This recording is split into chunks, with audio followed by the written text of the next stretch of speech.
Do you still remember the soft crinkle of aluminum foil being peeled back from a casserole in the fellowship hall right after the closing hymn faded out? In the 1960s, that sound meant our long table behind the sanctuary was about to be uncovered. The church mothers carried cast aluminum trays on dish towels. The deacons' wives lined the pound cakes near the sweet tea. Number 19 on this list fed an entire choir for under $2 a pan. Number 13 vanished with the women who guarded the recipe. And number 4 on this list traveled 6 counties in the back seat of a Buick, still warm. What they did in those fellowship halls was build a Sunday economy out of one pot and one prayer. Now, hit subscribe and lift the foil with us, because here are 30 forgotten 1960s black church potluck dishes that disappeared. Number 30, tomato aspic salad. Nothing tells you 1965 was a different country, quite like a quivering red mold of tomato juice unmolded onto a glass plate at a Sunday potluck. The church mothers made it the night before, dissolving plain Knox gelatin into a saucepan of V8 and Worcestershire, folding in chopped celery, green pepper, and 1 diced hard-boiled egg. They poured the whole thing into a fluted ring mold borrowed from the women's auxiliary. By Sunday morning, it had set firm enough to slice. The fellowship hall ladies arranged it on a bed of iceberg with a dollop of Hellmann's in the center hole. It looked like jewelry. It tasted like cold seasoned tomato soup with a backbone. A staple from 1955 to about 1972, then it quietly vanished from the tables. Number 29, chow chow relish. By 1963, every fellowship hall in the rural South had at least 3 jars of homemade chow chow lined up next to the cornbread platter, each one labeled with masking tape and a different woman's last name. The church mothers chopped end-of-season green tomatoes, white cabbage, sweet onion, and red bell pepper from their own backyard rows, then packed it all into pint jars with brine made from cider vinegar, white sugar, yellow mustard seed, celery seed, and a thumb of turmeric. The pot simmered on the back of the stove all afternoon. It cured for 3 weeks in a back pantry shelf before it ever met a plate of pintos. A spoonful of bright yellow chow chow on top of hot beans and a wedge of cornbread was Tuesday supper at home and Sunday dinner at church. The mason jars went home empty and washed. Almost nobody under 60 has tasted real homemade chow chow since 1985. Number 28, ambrosia with sour cream. The 1960s church version had nothing to do with the airy whipped cream ambrosia that took over by the 1990s. The Sunday school teachers drained 2 cans of Dolly pineapple chunks, 1 jar of maraschino cherries, and a tin of mandarin oranges into a yellow Pyrex bowl. They folded in sweetened baker's coconut and a generous cup of Daisy sour cream, then chilled it overnight in the icebox. Some women added halved pecans from a backyard tree. It came to the fellowship hall in the same Pyrex it was made in, wrapped in a clean dish towel. Spooned next to ham, it cut the salt with something cold and tangy and faintly tropical. By 1978, the sour cream was gone, replaced by Cool Whip, and the old version was lost. Number 27, liver pudding. Up through about 1968, a slab of cold liver pudding showed up on every Carolina church potluck table, sliced thick and laid out on saltines with hot sauce. The deacons made it from pork liver, head meat, cornmeal, sage, and black pepper, cooked down in a tall stock pot for half a Saturday, then poured into loaf pans to set in the spring house. A pound cost about 30 cents at the country market. The young ushers ate it cold straight off the cracker. The elders fried it in slices. After integration brought new grocery brands into the South, Store liverwurst quietly replaced it. The home recipe walked out with the women who knew it. Number 26, Souse loaf. Souse was the Saturday work that produced the Sunday platter. The church fathers boiled a whole hog head with the cheeks, ears, and snout in a covered pot of vinegar water, bay leaf, hot pepper, and salt for almost 5 hours. The meat fell off the bone, got chopped fine, and went back into the pot with its own gelatin. It's set up overnight in bread loaf pans into a tangy, trembling block, streaked pink and white. Sliced thin onto saltines, it traveled to every potluck table in the rural Black South through 1967. By the 1980s, the hog heads were harder to source, and Souse left the fellowship hall for good. Number 25, hot water cornbread pones. Forget the sweet yellow square that bakeries call cornbread now. In 1962, the church kitchen produced hand-shaped pones made by pouring scalding water straight into white stone ground cornmeal with a teaspoon of salt and a heavy finger of bacon grease whisked in. The cornmeal cooked from the heat of the water alone. The deaconesses shaped the warm dough into oblong patties between two cupped palms, leaving the marks of their fingerprints in the sides, and fried them in a flat skillet of pure white lard until the outside cracked open golden and the inside steamed white. They went to the long fellowship table 6 pones to a platter wrapped in a clean flour sack to stay hot. Crisp outside, soft as wet grits inside. They needed nothing but cold butter and the Potlikker from a pot of collard greens. By 1980, almost no Sunday school child in town had ever eaten one. Number 24, pickled pig's feet. In the 1964 fellowship hall, the pink jar of pickled pig's feet sat at the corner of the table next to the saltines and the hot sauce. The trotters were boiled tender for 3 hours with onion, bay, and clove, then packed into wide-mouthed mason jars and covered with hot vinegar, sugar, and red pepper flakes. They cured a full week before anybody touched them. Eaten cold off the fork after Sunday service, they were tangy, gelatinous, and faintly sweet. The men's chorus would crowd that end of the table first. By the 1990s, the home version had given way to the gas station jar. Number 23, salmon croquette loaf. By 1966, a flat tin can of pink salmon cost about 45 cents at the country grocery, and that one can feed a whole pew of children at the fellowship hall. The church ladies mashed the pink salmon with its soft bones and skin still in, mixed in finely chopped sweet onion, 2 beaten eggs, a sleeve of crushed saltine crumbs, and yellow cornmeal. They patted the whole thing into a single shallow loaf pan and baked it at 375 degrees instead of frying 20 separate patties one by one. Cut into squares, drizzled with a thin flour and milk pan gravy, it stretched a single can across 30 paper plates. The leftover pieces went home in tin foil for Monday school lunches. After the price of canned salmon doubled in the late 1970s, the loaf disappeared and only the pricier pan-fried croquettes survived. Number 22, Sister Pearl May's 3-layer congealed salad. Most of these forgotten dishes carry no name with them anymore, just a memory of a Pyrex pan.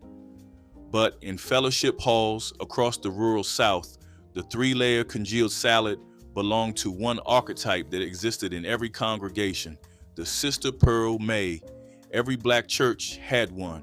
She sat 4th pew on the left, ran the women's auxiliary, and brought the same Pyrex 9x13 pan every 5th Sunday from about 1959 to 1971.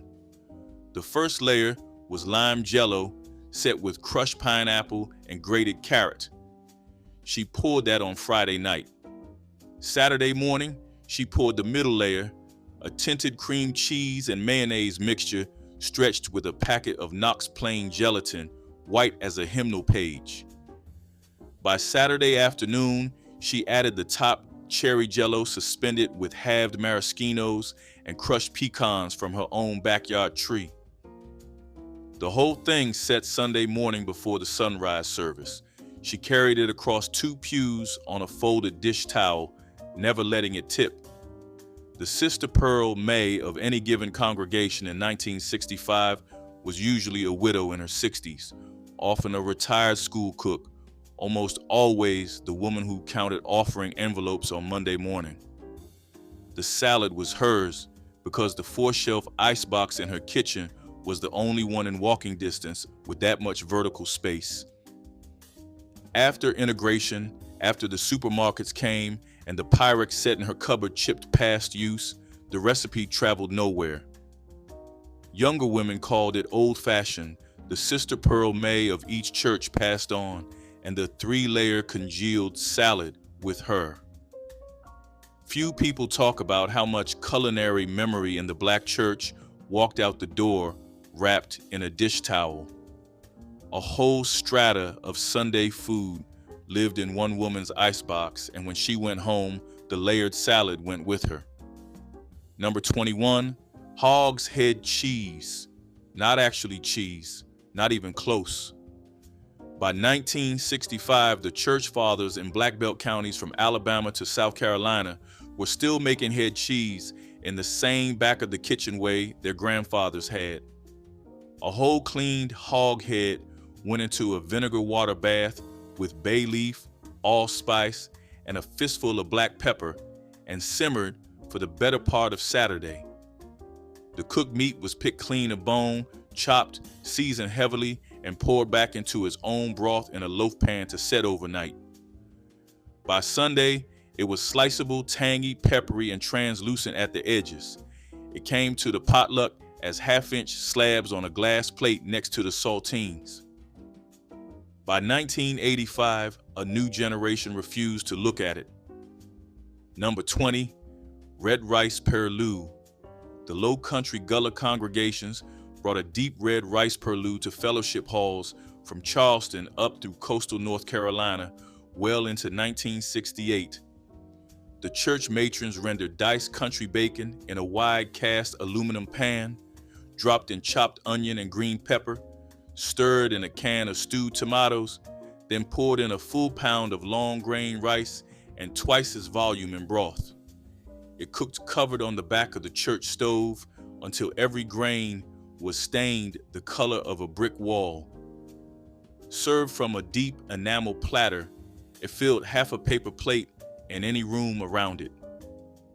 After the Great Migration thinned the older low country families, the home version of purlieu lost its place.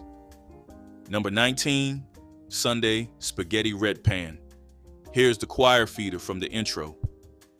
In 1963, for under $2 in groceries, the women's auxiliary at most Black churches in Memphis, Birmingham, and St. Louis could fill a whole choir of 40 voices off a single rectangular pan of Sunday spaghetti red, a box of Mueller's spaghetti, a can of Hunt's tomato sauce, 1 yellow onion, a half pound of cheap ground chuck, garlic powder, sugar, and a dusting of sharp cheddar across the top, the whole pan baked covered in tin foil at 350 degrees while the sermon ran long.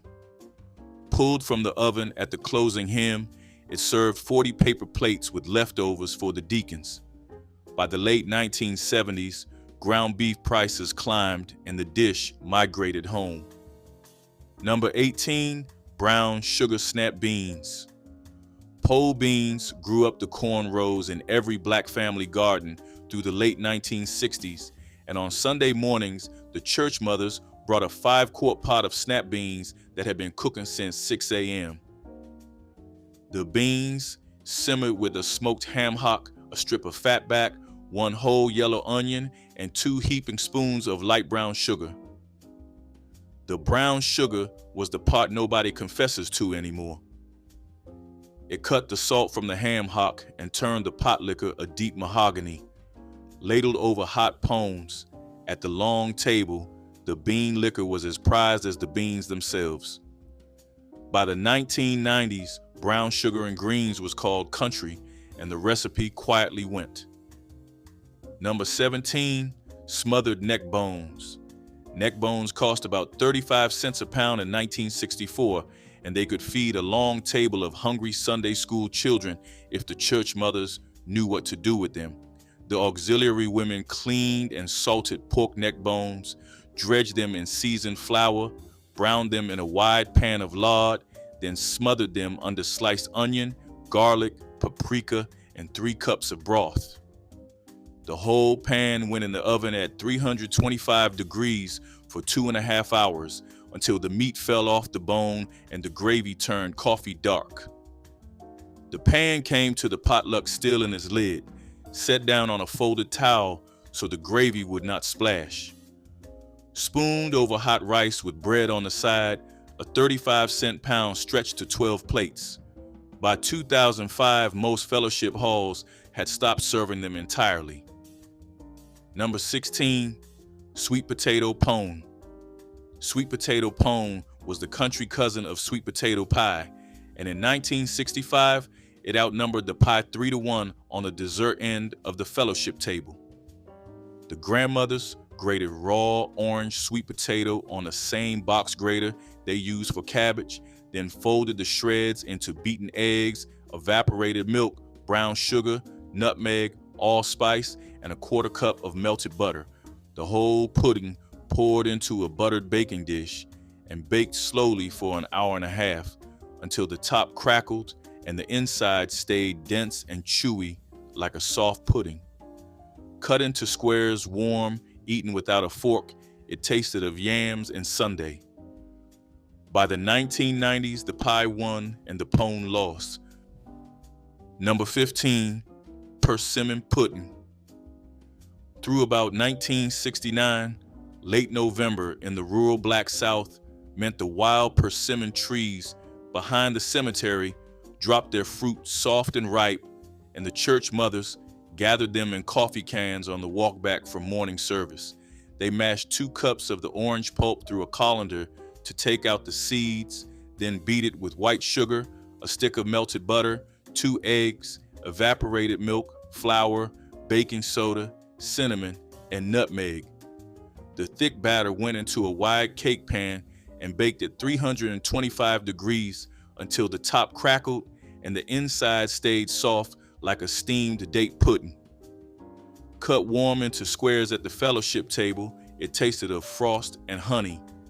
By 1990, the wild trees were gone and the pudding with them. Number 14, mock apple pie from Ritz crackers. The strangest entry on the dessert end of every 1960s black church potluck looked like a deep dish apple pie and tasted close enough that even the oldest deacon could not tell the difference. There was not a single apple inside it. The church matrons crushed 36 Ritz crackers into the bottom of a pie shell, simmered 2 cups of water with sugar, cream of tartar, and a teaspoon of lemon, then poured the hot syrup over the crackers. A dusting of cinnamon and butter went on top, and a lattice crust closed the whole thing in. Baked golden, the crackers swelled and softened until they took on the exact texture of stewed apples. In 1964, a pie like this cost about 30 cents to make and fed the whole junior choir. After fresh apples got cheaper at the supermarket in the late 70s, the mock version drifted out of the cookbooks and out of memory. Number 13, tongue sandwiches. In 1965, a whole fresh beef tongue cost about $1.25 at the country butcher, and the church fathers brought one home every other Saturday to boil for Sunday supper.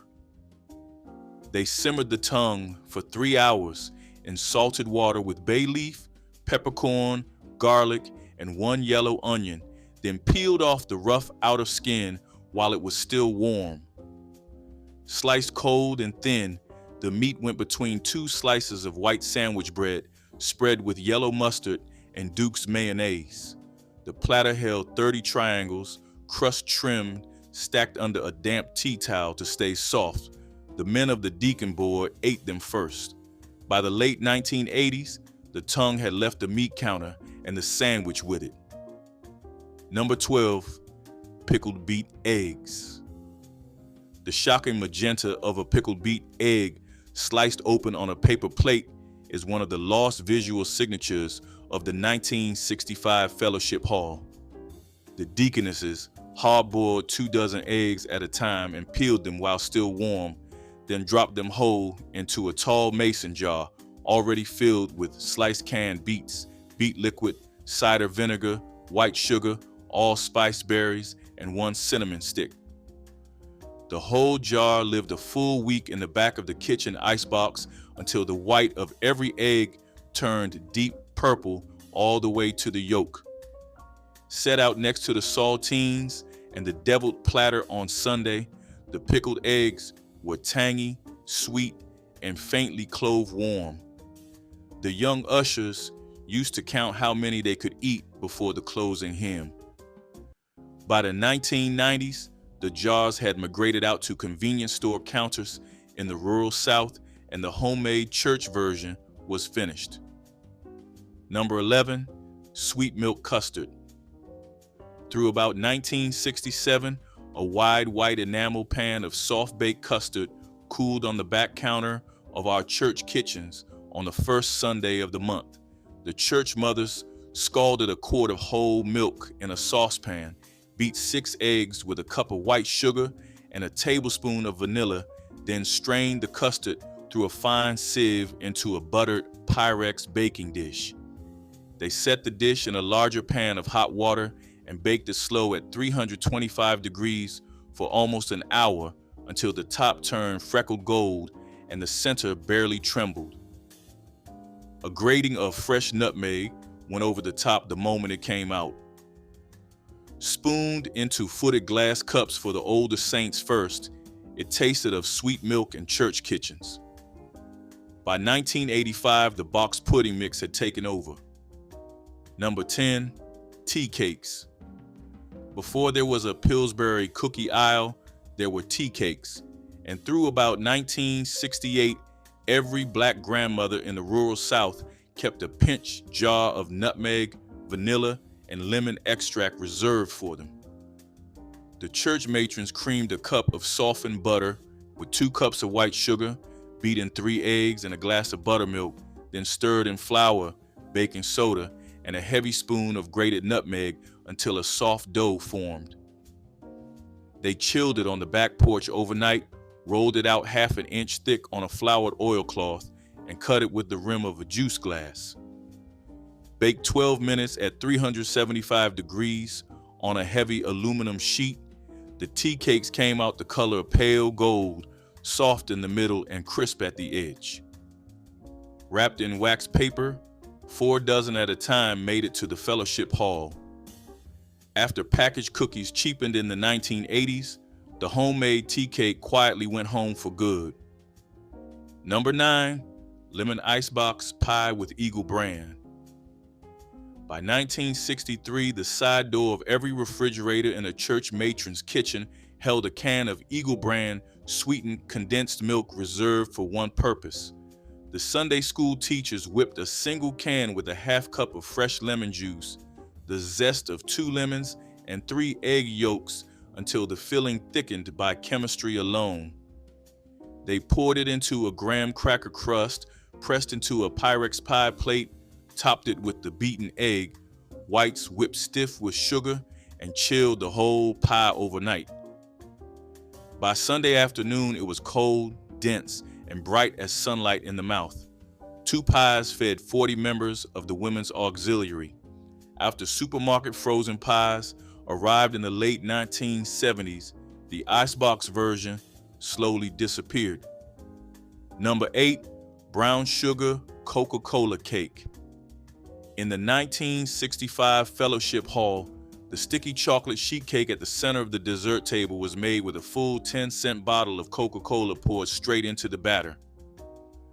The deaconess on cake duty melted a stick of butter with 3 tablespoons of cocoa and a cup of warm Coke, whisked it into flour, sugar, light brown sugar, 2 eggs, buttermilk, and baking soda, and poured the batter into a long sheet pan. While the cake baked, She made the icing the same way: butter, cocoa, more coke, and powdered sugar poured hot over the cake the second it came out. By Sunday afternoon, the top was glossy and crackled. By 2000, the recipe had thinned to box mix. Number 7, 7-Up cake. The pale lemon lime pound cake on the dessert table in 1966 was made with a full bottle of 7-Up soda from the corner store in place of the milk. The church mothers creamed 3 sticks of butter with 3 cups of sugar in a Sunbeam stand mixer until the bowl turned almost white, beat in 5 eggs, one at a time, alternated cake flour with the cold green soda, and folded in lemon and pineapple extract. The tall batter went into a buttered bundt pan dusted with flour and baked an hour at 325 degrees. The crust cracked open butter yellow. Sliced cool, it carried a fizzy citrus note no other cake had. By the 1990s, diet sodas took over the shelf, and the original soda cake quietly stepped off the church table. Number 6, watermelon rind preserves. Through about 1969, nothing in the church matron's kitchen got thrown away, and the thick green-white rinds left over from a summer Sunday watermelon went straight into a preserving pot. The auxiliary women peeled off the dark outer skin, cubed the pale rind, soaked it overnight in a saltwater brine to firm it, then simmered it for 2 hours in a heavy syrup of white sugar, cider vinegar, lemon slices, whole cloves, and a stick of cinnamon until the cubes turned translucent and amber. Packed into half-pint mason jars, the preserves rested on the pantry shelf until November. Spooned alongside ham at the fellowship table, the rind was crisp, sweet, faintly pickled. By the late 1980s, the jars had gone home for good. Number 5, Hoppin' John. Across the Carolina and Georgia coast through 1967, every first Sunday of January, a wide enameled pot of hoppin'. John came in from the Gullah congregations, made the old field way with dried field peas instead of the mild grocery black-eyed pea. The auxiliary women soaked the peas overnight, simmered them slow with a smoked ham hock, then dropped a full pound of long grain rice into the same pot in the last 20 minutes, so the grains took on the color of the potlikker. Chopped onion, green pepper, and a hot bird pepper from the backyard finished it. A plate of Hoppin' John on January 1st was supposed to carry every eater into a year of luck. By the late 1990s, the field pea version had gone, and store black-eyed peas took its place. Number 4, Brunswick stew. Here is the dish from the intro that traveled 6 counties in the backseat of a Buick, still warm. By 1965, the church fathers and black congregations across rural Virginia, North Carolina, and Georgia kept a single battered cast aluminum pot reserved for community Brunswick stew that fed an entire revival. They simmered 2 whole chickens for hours with stewed tomatoes, lima beans, corn cut from the cob, diced potato, sliced okra, chopped onion, and a heavy hand of black pepper and Worcestershire sauce until the broth turned thick as a chowder and the meat fell apart. The men loaded the covered pot into the back seat of the deacon's sedan, wedged on folded quilts, and drove it from the home church across county lines to the host congregation for the all-day Sunday. By the 1990s, the long simmer and the shared pot were gone. Number 3, sweet cream biscuits. Through about 1968, the bread end of every black fellowship table held a tall pan of soft biscuits made without any shortening, butter, or lard at all. The church mothers stirred 2 cups of self-rising flour with a half cup of white sugar in a wide bowl, then poured in a full pint of heavy sweet cream straight from the dairy can. The dough came together in less than a minute, sticky and pale yellow. They patted it 1/2 inch thick on a floured cloth, cut rounds with a juice glass, and packed the biscuits shoulder to shoulder in a buttered baking pan. Baked at 425 degrees for 12 minutes, they rose tall and tender, golden on top and white inside. By the 1990s, the home cream had gone and the biscuits with it. Number 2, squirrel stew with dumplings. Through about 1966, the hunting deacons of the rural Black South still brought in 2 or 3 gray squirrels from the back county woods on Saturday morning, and by Sunday afternoon, a stock pot of squirrel stew with drop dumplings sat at the meat end of the fellowship table. The men cleaned and quartered the squirrels, and the church mothers browned the pieces in flour and bacon grease, then dropped them into a pot with onion, garlic, bay leaf, black pepper, 2 diced potatoes, and a quart of water. The stew simmered 2.5 hours until the meat fell off the small bones.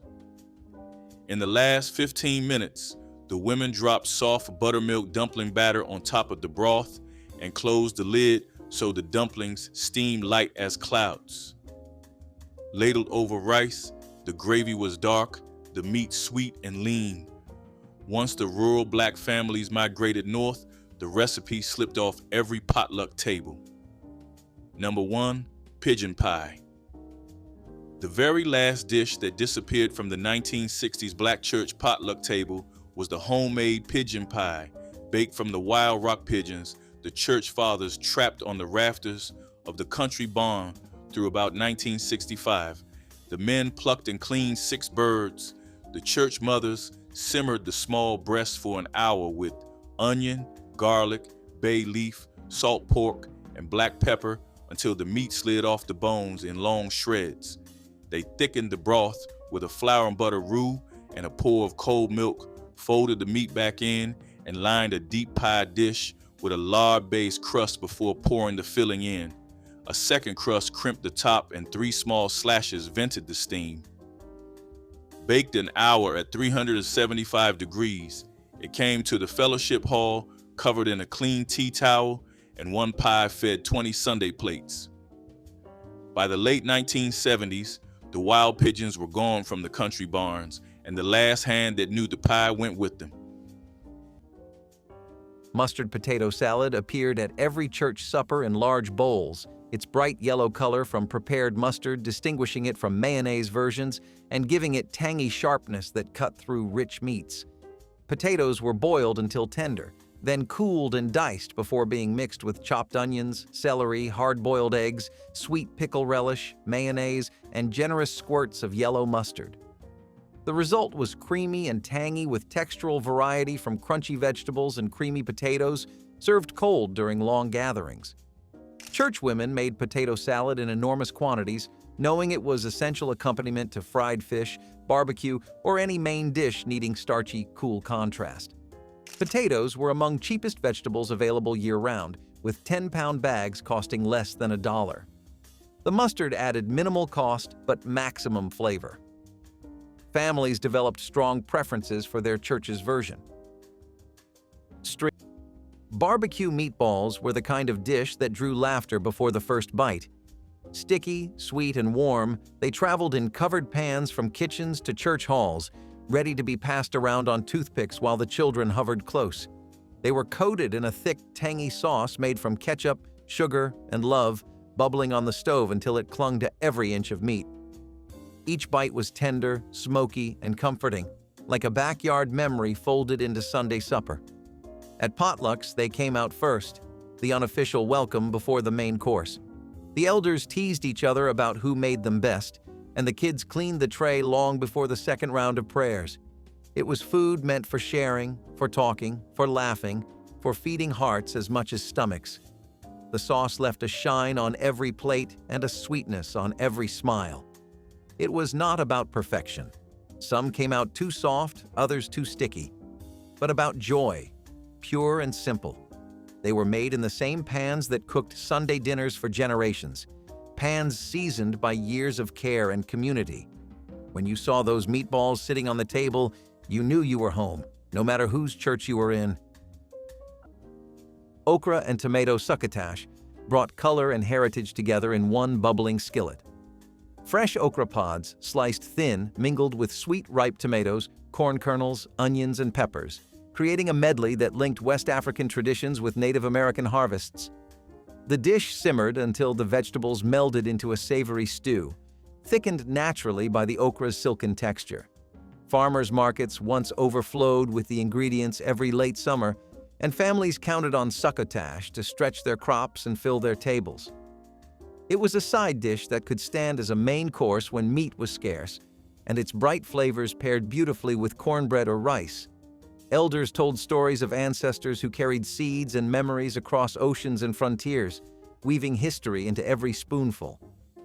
Though many still grow okra and corn, the slow, careful preparation of true succotash has become rare, replaced by frozen blends and quick sautés that cannot match the patient flavor of the old garden skillet. Cornmeal dumplings in tomato broth were the type of dish that felt simple but filling, carrying both thrift and comfort in every bowl. The broth began with canned or fresh tomatoes, cooked down with onions, garlic, and a touch of seasoning to build a savory base. My grandmother mixed cornmeal with a bit of flour, salt, and water to form small dumplings, dropping them carefully into the bubbling pot.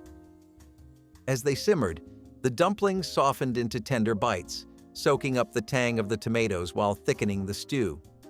The smell alone brought everyone to the kitchen, the blend of corn and tomato promising something hearty without needing meat. Cornmeal was cheap and always on hand, a staple in Black households across the South. Tomato broth was inexpensive too, whether from garden harvests or canned goods bought in bulk. Together, they created a meal that cost next to nothing but filled hungry stomachs with warmth. Cornmeal dumplings in tomato broth turned two of the humblest ingredients into a family staple, proving that frugality and care could produce meals worth remembering. Peach cobbler with hand-rolled crust arrived at church suppers in rectangular pans, golden pastry bubbling with fruit juices that caramelized at edges while centers stayed tender. Fresh peaches were sliced during summer when abundant and cheap, tossed with sugar, cinnamon, nutmeg, and lemon juice before being covered with pastry dough rolled thin. The cobbler baked slowly until crust turned golden and peach filling thickened into syrup pooling in corners, creating bites ranging from crispy edges to fruit-soaked centers.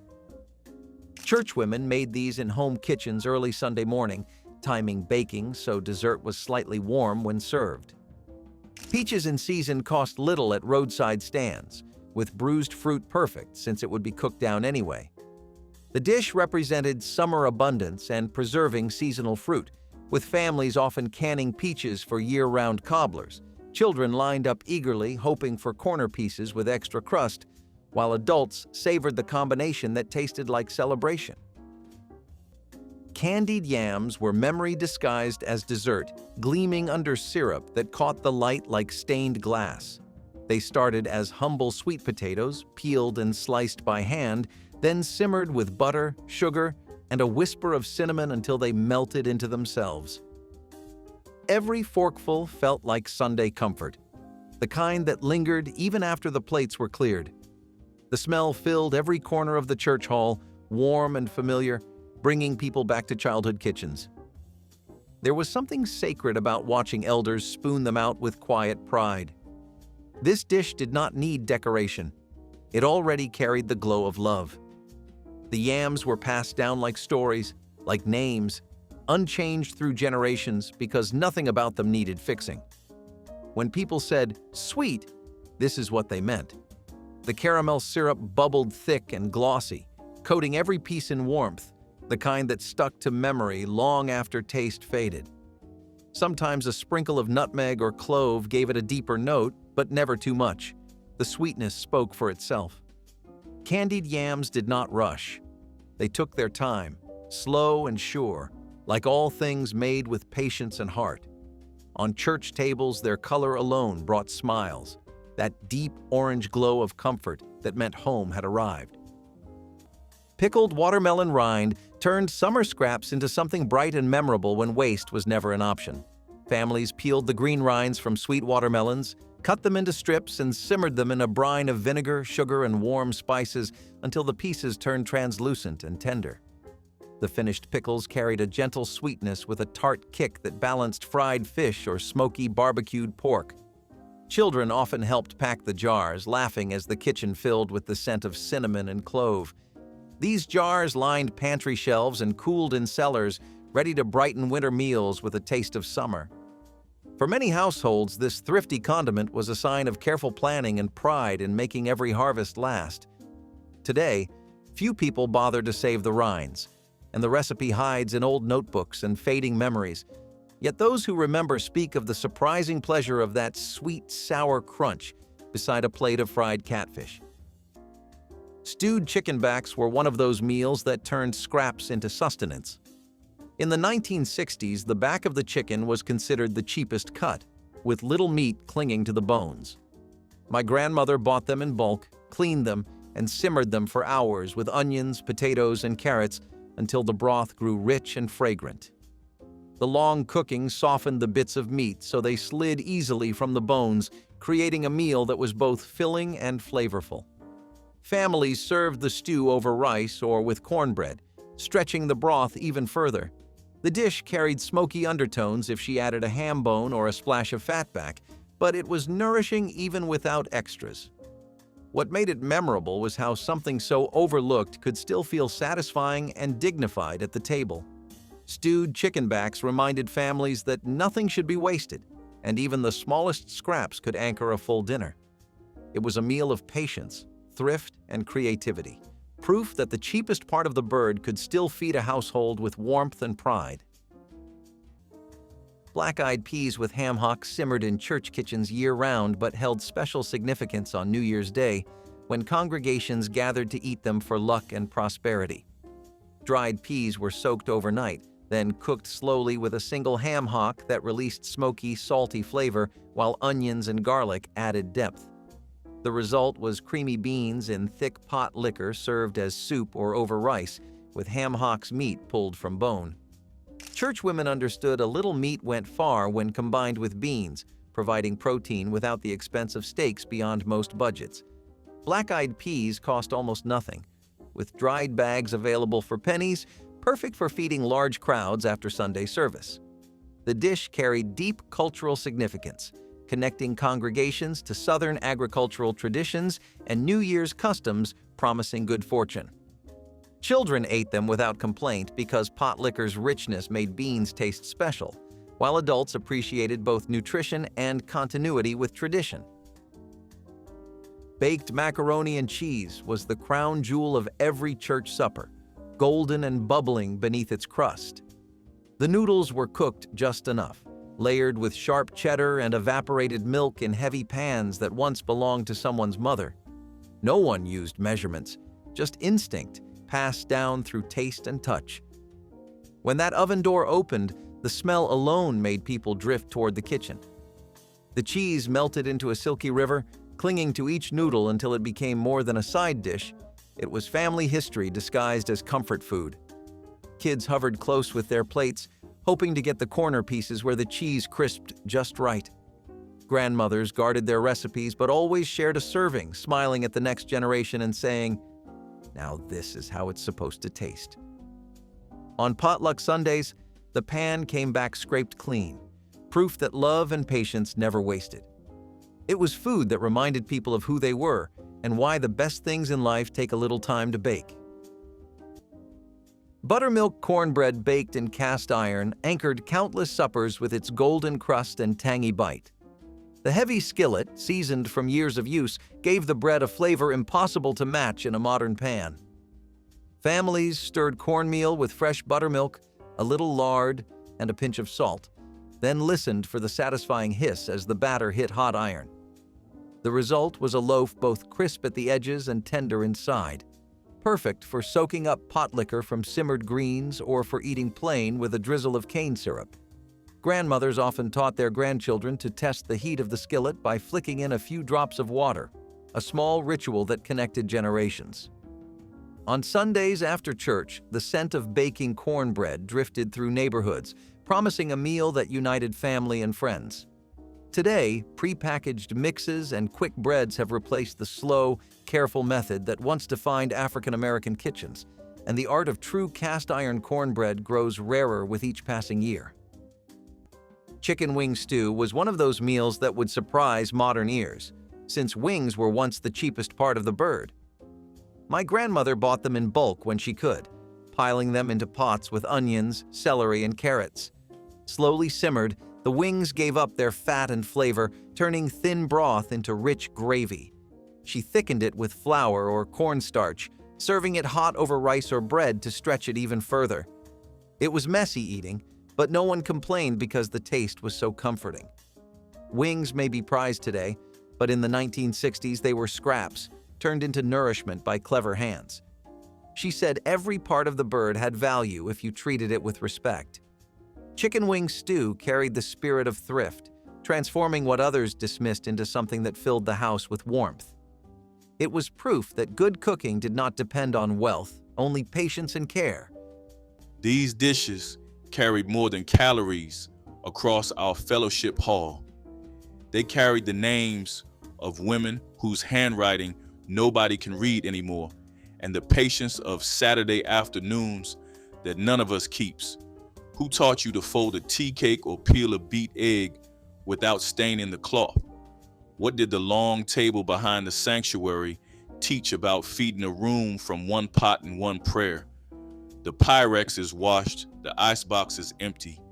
Yet somewhere one of our grandchildren still remembers the taste. Maybe the question is not which dish disappeared, but which one is still close enough to bring back.